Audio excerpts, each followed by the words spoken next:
The reason why the last day of Yom Tif, of Sukkot, the second day of Shmini Atzeres that is called Simchas Torah. The Ramah tells us, because the Yidden rejoice, they make feasts, for the fact that we're completing the Torah. The Rebbe says we discussed many times that the name that's decided and agreed upon by Torah, that the Torah gives, even though it was set because of a particular reason or a particular thing that's happening or being done at that time or the like, nevertheless, the name is going to hint to the general content of the thing that carries that name, especially based on what's known. That Shmoy Asher Yikru B'Lashon HaKodesh, to think something is called in Lashon HaKodesh is actually the chayis, the vitality of that particular thing, and therefore it's understood that even more so that the content, the idea of what it's all about is being expressed through its name. From all of this, we also understand in our case that even though the last day of Yom Tov is being called Simchas Torah because of the reason that the Yidden are rejoicing for completing the Torah, but since this is the name that was set for the whole 24 hours of this day, it's understood that the name Simchas Torah is connected with all the matters of this particular day. Furthermore, from the actual fact that we complete the Torah on this day, that itself is really a proof that this day is essentially connected to the Simcha of completing the Torah. And the Rebbe says with this we're going to understand that the Frierdiker Rebbe said that the Brocho that we say on Simchas Torah, the Shechayanu, is not only for the Yom Tov, but it's also for the Torah itself. Now seemingly, the Brocho of Shechayanu is because of the fact that it's the second day of Yom Tov Sheni of Shmini Atzeres. Nevertheless, since it's being said on this day, which as discussed has a separate and special name for itself, it's being called Simchas Torah. In fact, this is different to other days of Yom Tov that are a Yom Tov Sheni, a second day, Yom Tov Sheni Shel Golius, which usually wouldn't have a separate, distinct, special name. In fact, even when we come to Shvi Shel Pesach, where the next day is called Acharin Shel Pesach, but the actual name Acharin Shel Pesach is also still telling us that it's not a separate, completely separate thing for itself. Rather, it's the culmination, the completion of Pesach. Whereas Simchas Torah, the name Simchas Torah is showing that it's completely something unique on its own, doesn't say anything in the name that it's in any way connected to Shmini Atzeres. And therefore the Rebbe says, so even all of the rest of the things of this day that are connected with the fact that it's the second day of Yom Tov, Yom Tov Sheni Shel Golius, but really they're still all connected also with this idea of Torah and the Simcha that we have, Simchas Torah. Says the Rebbe, we need to understand. Why is it that the Brocho of Shechayanu that we're saying for Torah is connected specifically to this idea of the Simcha of Torah? The Rebbe says furthermore, it's actually difficult to say, it's even difficult to say that the Brocho of Shechayanu is connected with the Simcha of Torah. Why? Because the Simcha we just quoted from the Ramah earlier is for the fact that we're completing the Torah. On the other hand, the Brocho of Shechayanu, we usually say for an Inyan Chadash, for something that's brand new. In our case, this would seemingly, the Shechayanu should be more connected, not with the rejoicing for completing the Torah, but rather for the fact that we are beginning the Torah. The Rebbe says simply we could explain that the Shechayanu that we're making is actually not for the reading of the learning of the Torah by itself, but rather the Shechayanu is that we're thanking Hashem for the Simcha, for this new joy that we have now, for the fact that we completed the Torah. So rather than saying it's a Shechayanu that's for the beginning of something, but rather it's more similar to the kinds of things like in Birchas Hanenin, when we enjoy something, we have pleasure of something new will make a Shechayanu. In a similar way over here, the Shechayanu perhaps is connected with the idea of the special Simcha that we're having for finishing the Torah. But if that's the case, then the Shechayanu is not for the Torah, rather it's the Simcha for completing the Torah. But from the expression of the Frierdiker Rebbe, it sounds like that the Brocho is actually for the Torah itself, or at least also for the Torah itself, not only for the fact that we're having Simcha for completing the Torah. So we must say that even though the Simcha was actually established for completing the Torah, but automatically, as soon as we complete the Torah, obviously that's always going to be connected with the fact that we're now going to start the Torah again. Because in Torah, there's never possible to be any sort of amount of time that we're just completing the Torah without continuing to learn Torah. Because immediately, without any sort of interruption, we have that constant obligation of learning Torah, so therefore we need to start Torah anew. And in fact, as the Minig Yisrael is actually, that as soon as we finish reading V'zois HaBracha, we immediately start again Bereshis. And since the Simcha of completing the Torah is what's actually getting us to start Torah again, so therefore we could say that the Bracha of Shecheyanu is automatically not only for the completing of the Torah, but actually for the fact that we are starting the Torah again. But the Rebbe says what's difficult is, if in fact we have the obligation to constantly be learning Torah, and we do learn Torah every single day, and we are just completing the Torah, well, now what are we doing? We're starting the same Torah immediately again. So how is that then considered a davar chadash, something new, for which we're saying Shecheyanu? And if it's because of how precious and dear Torah is, well, that should be, and surely is, because we're speaking about people that are surely not Rishoyim. We know the concept that every single day we have to be treating Torah as if it's something brand new. So what are we really saying to Shecheyanu now on Simchas Torah? The Rebbe says the explanation is like this. Since Torah is the wisdom of Hashem, the Chacham of Hashem, and we know that Torah is unlimited, as the Pasuk says, Arucha me'eretz midah, longer than any measured land, or Rechavim miniyam, broader than the sea. Torah is Ein Sof, Torah is without a limit. And therefore, when we conclude the Torah and we start learning it again, we have a chiyuv that's called la'afashal, we now need to be increasing, starting to learn Torah in a whole new way. And in a way that's be'ein aroich, completely not compared to the learning of the previous year. And this is really what the Simcha of Simchas Torah and its connection to the bracha of Shecheyanu of Torah are all about. That is, that after we conclude the Torah, we make a Simcha for the fact that we just completed one way of learning Torah, and now we're making a Shecheyanu, thanking and praising Hashem for the whole new kind of Limud HaTorah that we are going to have now in the next round. Now, even though Torah, we need to be learning Torah with our understanding, with our intellect, using our seichel, and seichel, intellect, is always limited. We are finite, and seichel is limited. So how can we say that we're going to be learning Torah in a way that's be'ein aroich, completely not compared to the previous way? However, says the Rebbe, since Torah is Ein Sof, since Torah itself is unlimited, so therefore also in the understanding of Torah, there are also many ways of learning, one beyond the other, to the extent that we can learn in a oif and chodesh in a whole new way, and even be'ein aroich, completely not compared to the previous way. And the Rebbe gives an example. We find the Gemara says about Rab Zera, that when Rab Zera was going to Eretz Yisrael, he was going from Bavel to Eretz Yisrael, he actually fasted 100 fasts in order to forget Talmud Bavli, so that it shouldn't disturb him, it shouldn't get in the way of being able to appreciate and learn Talmud Yerushalmi. Now, seemingly one could ask, why does he need to forget Talmud Bavli? Usually the way it works in Seichel, usually the way it works in intellect, is that your knowledge and understanding of something prior to what you're learning now is not going to disturb. In fact, it's usually going to assist you to get to new levels in your understanding and your learning. However, that only applies, says the Rebbe, when we're speaking about things that are be'erech, that are somewhat in some way connected and compared to each other, when you have the higher level, is not completely removed from the previous level. But when we speak about learning Talmud Yerushalmi, which for Rab Zera was completely be'ein aroich, higher than the learning of Talmud Bavli, even the way Rab Zera learned Talmud Bavli, that is, because regarding Talmud Bavli it says, b'machshakim or yeshivani, it's like sitting in the dark. On the other hand, regarding Yerushalmi it says, ein Torah, Torah Eretz Yisrael. There's nothing like the Torah of Eretz Yisrael of the Yerushalmi. And therefore, his previous learning would have disturbed him for the whole new style of learning of Talmud Yerushalmi. Says the Rebbe, now we can understand even more what we were discussing about the Shecheyanu and the Simcha that happens on Simchas Torah. But first, by introducing and explaining that the reason the Rebbe is going to introduce now a new concept and show how this is all connected, and that is that we know that Simchas Torah we celebrate not after Shavuos, or not at Shavuos, the time of Matan Torah, but specifically on Shmini Atzeres. And why are we doing it Shmini Atzeres? So it says that this is connected to the second set of luchos that were given on Yom Kippur.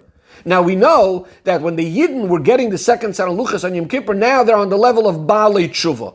And therefore it's a greater simcha than the way the luchos were given. The first set of luchos, which are associated with Chag HaShavuos, which at that point the Yidden were more compared to tzaddikim. How does that apply to what we're talking about? So the Rebbe says, after the fast of Yom Kippur, after getting the forgiveness on Yom Kippur, every single Yid is now like on a whole new level. He's a Metzias Chadash, he's like a new entity. And therefore, when he now goes ahead completing the Torah, he has the ability to learn Torah in a whole brand new way, similar to the second set of luchos, which were completely higher in many ways, greater in the area of Torah than the first set of luchos. Says the Rebbe, based on this, we could also explain the connection between the Parsha of the Zois HaBracha to Simchas Torah. In the beginning of the Parsha, the Torah says that Hashem gives Torah to the Yidden in a way of Torah Tzivu Lanu Moshe. So Moshe Rabbeinu is giving us the Torah, which that teaches us that Moshe Rabbeinu was obviously himself on the highest level right now in his knowledge and understanding of the Torah. At the same time, further on in the Parsha, what does it say? Vayal Moshe goes off, Me Arvoi Smoyav El Har Nevoi. Now regarding this, it says in Kisvei Arizal that Moshe Rabbeinu now reached what's called the Shar Anun, the 50th gate of wisdom. It's hinted in the words Nevoi, which could be put together from Nun, 50, Boy. He has inside of himself, he reached now the 50th gate. That means, on the one hand, the Gemara says that Chamishim Shari Binu Nivru Ba'olam, those 50 gates of wisdom created, everything was given to Moshe Rabbeinu besides for one. He only had 49.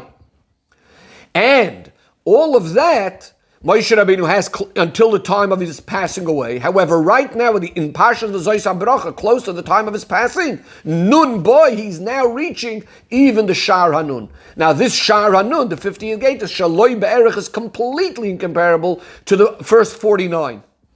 So we see this same idea again, that he's first learning Torah B'Shleimus and now reaching a whole new level. Says the Rebbe v'yeshloimer b'derech efshar, we could say that in a similar Yid way, every single Yid experiences on Simchas Torah. When we read and when we learn that Vayal Moshe, that Moshe Rabbeinu goes up to Har Nevoi, and when we conclude Parshas V'Zois HaBracha, we are starting Torah again now in a whole brand new way, similar to Moshe Rabbeinu.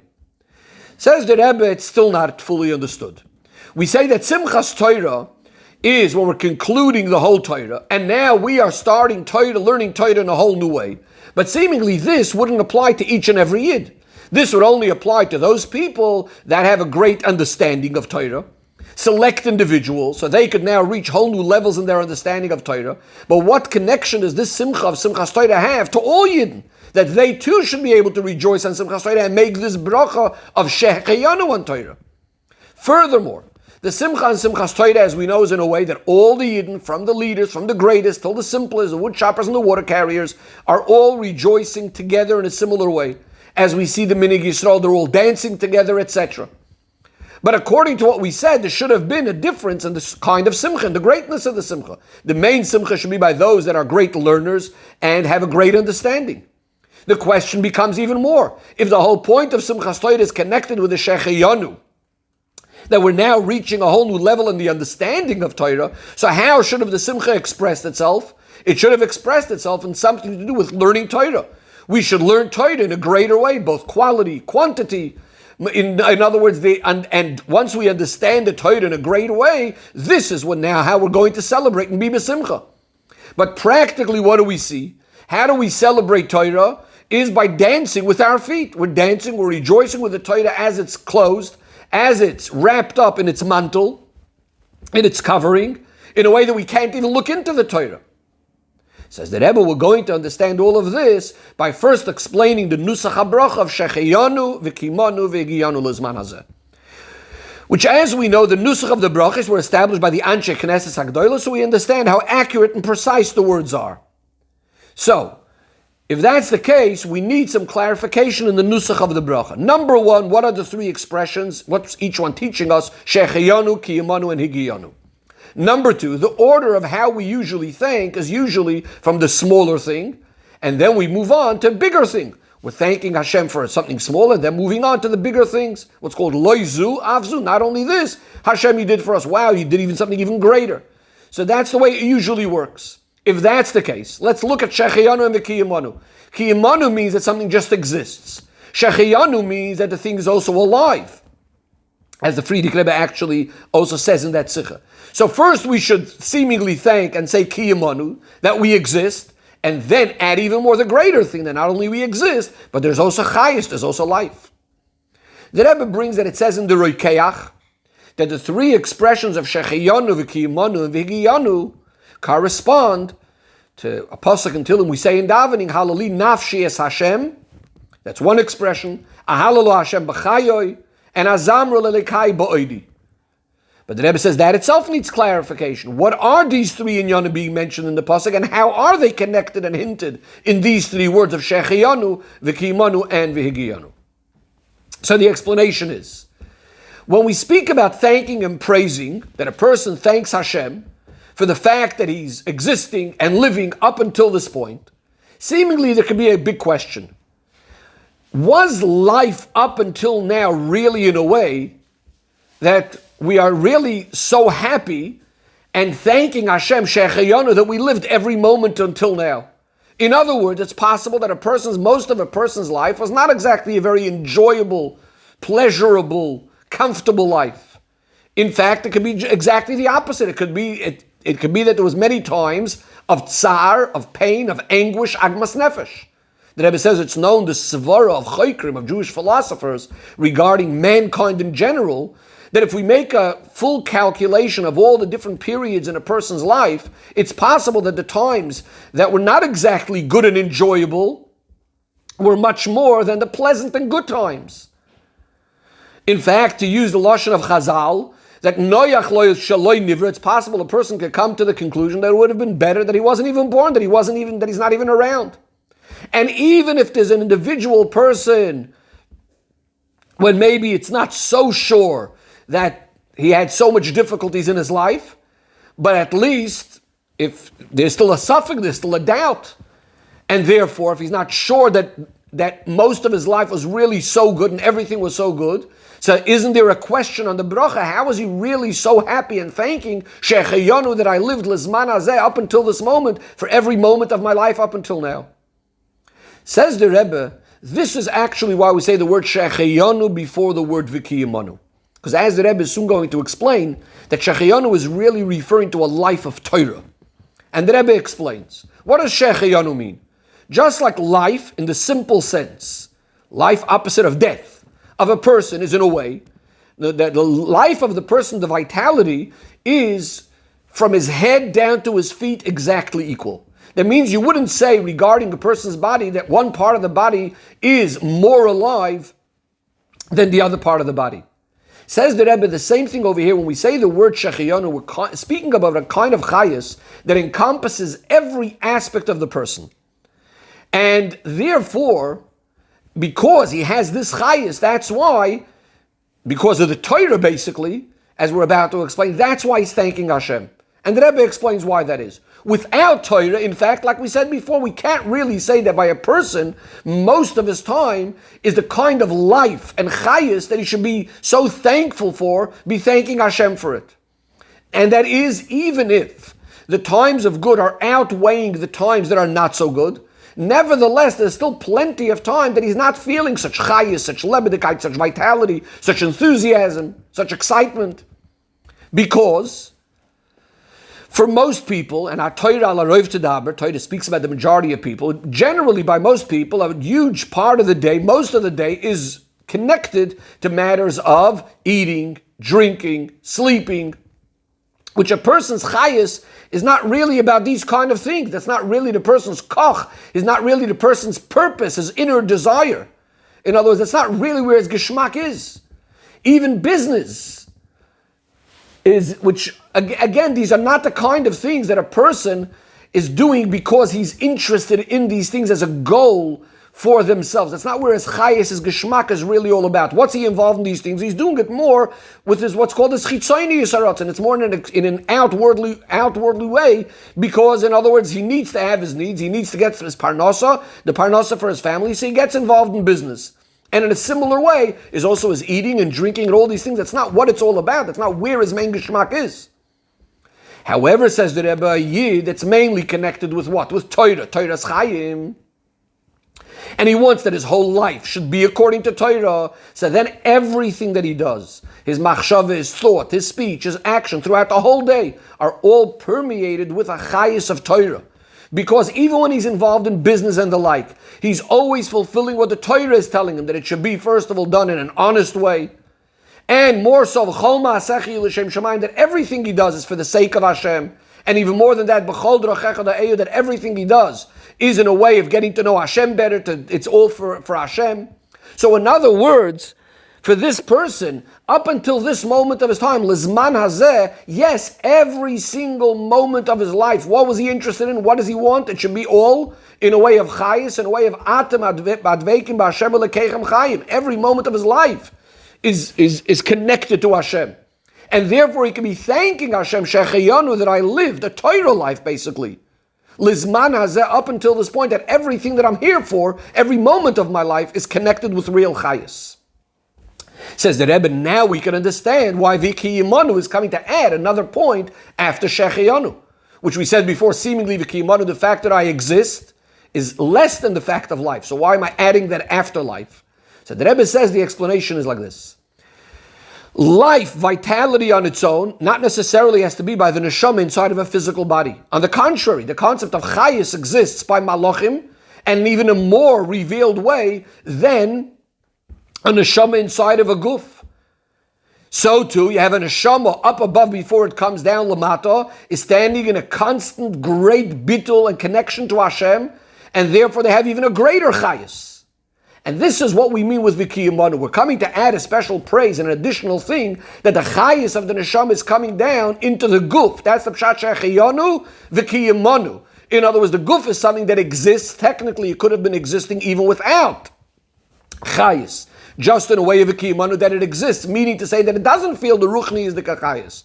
And this is what we're saying, shechayanu, that the chayis is being drawn down into the guf also, that it also has the real chayis of Torah and mitzvahs, and therefore the thanks could also be coming also mitzad the guf, and that's the pshat of the V'kiyimanu. What's V'higiyanu?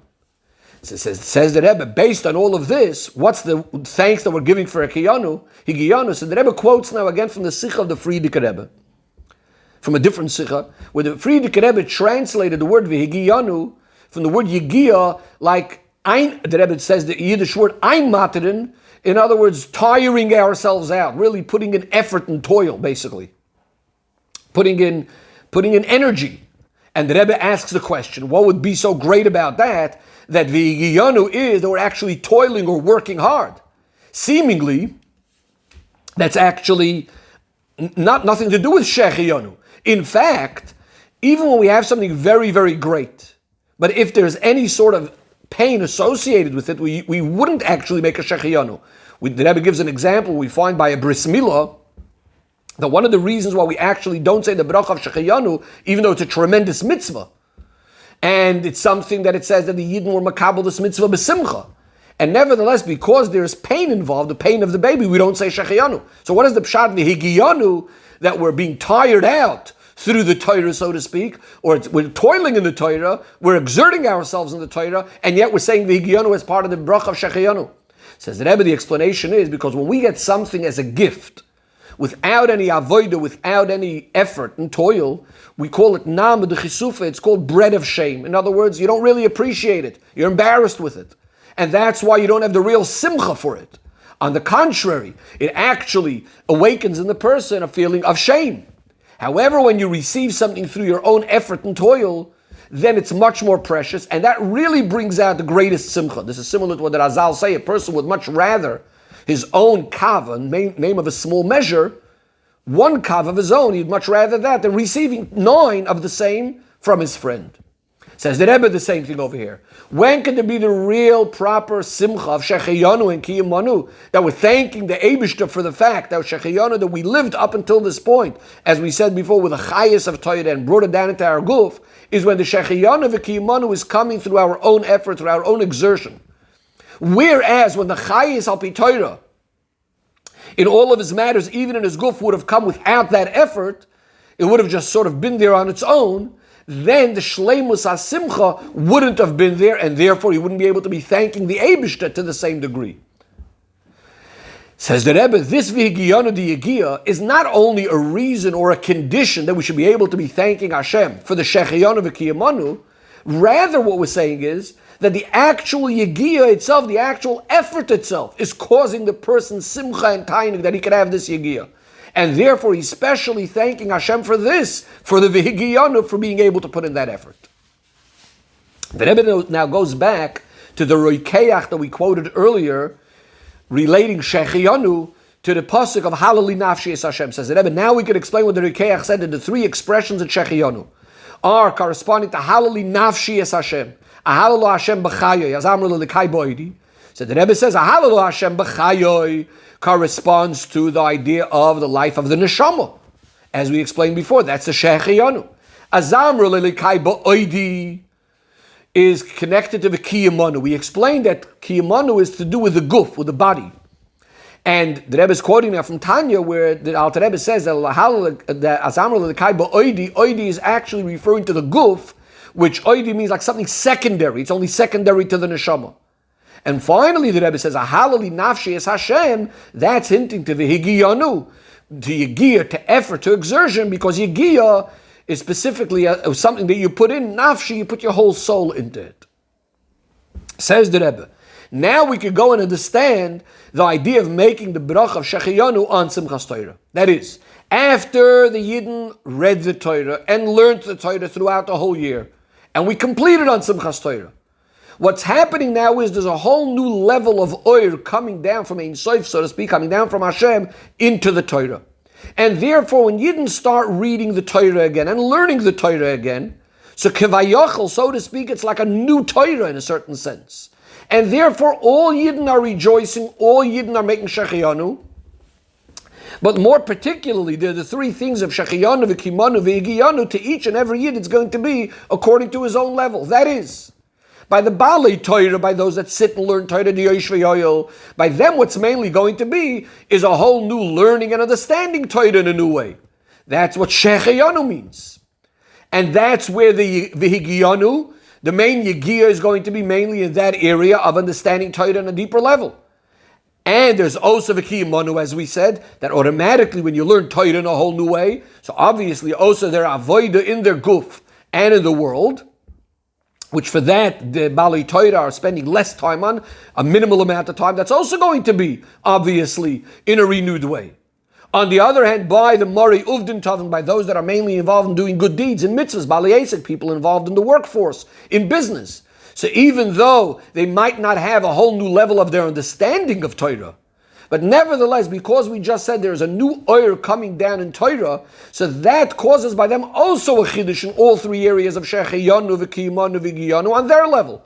That is, that first of all, there's a new chayas in their limud ha-Torah, in the way they conduct themselves, and the way they conduct themselves all day according to Torah. And therefore, it's going to be both in the Shechayanu, they're going to be learning Torah with the Nuchayas, and also the V'kiyamanu, the way their guf is living according to Torah. And the Rebbe explains the V'higiyanu means that they get now additional koyach for the Yigiyah, to have a real Torah D'Kachayas in everything that they do. To do everything, whether it's in business or whatever they're doing, should all be al-pi Torah. So too in their other gashmis, they get things like eating, etc., and other needs of the body. As well as the Yigiyah also expressing itself in the fact that they tear themselves away a bit from the worldly matters and to be able to spend more time and toil in their shiurim kvuim, in their set shiurim, set also in their nefesh, in limud ha-Torah.